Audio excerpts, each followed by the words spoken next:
Hello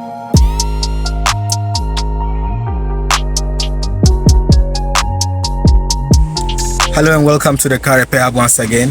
Today we'll be learning how to remove the infotainment or radio system on a Renault Scenic 2018, 2022, 2021, all are the same infotainment system.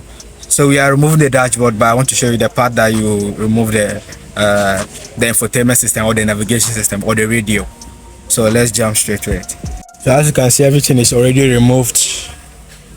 Renault Scenic or Grand Scenic, everything is already removed. The dashboard is over there, but let me show you the part where we remove the radio, because it's quite tricky how you are going to remove the infotainment system. So let me show you some of the tricks and some of the parts you need to remove first. There's a covering that is like a rectangular on the J-lever stick. This cover, that's what I'm talking about. You have to remove that one first. In case this is your first time you are removing this type of infotainment system, that's what you need to do first. You remove that one, then you remove the two screws down there. This is a T20 screws. You remove them, then you come just at the back of the infotainment system, at the back of the screen, you see this mesh there. Then you remove that one too. You see another T20 screws that are there. So that one too need to be unscrewed, because there's this bracket, plastic bracket holding the infotainment system in place.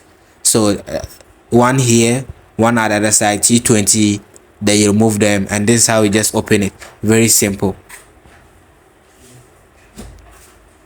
In case you are wondering, this is the spelling of the car name, Scenic Renault, and we have the Grand Scenic. All of them are the same thing. I'm working with my colleague. So this is the bracket I was just talking to you about. So you get a screwdriver, then pick it off.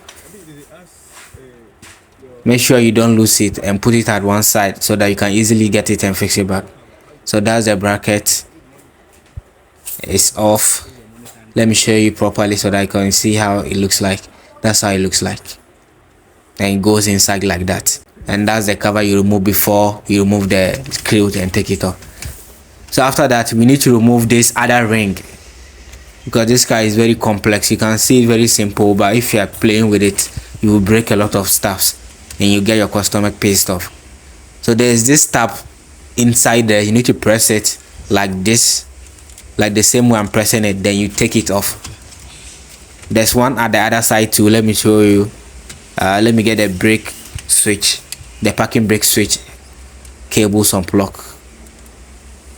Okay, all those ones are unplugged. You see there's another one there at the other side. Then you do that one too. The whole thing is clear, but you have to know where you're supposed to press, because if you press the wrong place, you will not get it removed. So after removing the second piece, you will get another T20 screws that are just below the air conditioning control. So right now, if you want to do anything with a J-lever there, you can do that work, in case you don't have to remove the infotainment system for what you are doing. But we are going to remove the infotainment system because we are removing the whole dashboard. So there's another T20 screws holding the infotainment system. Okay. That's the radio, because the radio is with the screen and it's with the air conditioning control unit and the hazard and the central lock control button. So when you get that one to removed, you just pull it gently. After pulling it gentle, there's another lock at the top there. I will show you how to remove that one too in a minute. When you pull it so strong like the way we are doing, you are going to damage it. This is so fragile, and you can see this is very expensive. When you break it, you cannot tell the customer anything. You have to fix it for the customer, and you want to go about this job as gentle as we can. So you see the top there, there's another spring loaded kind of clips.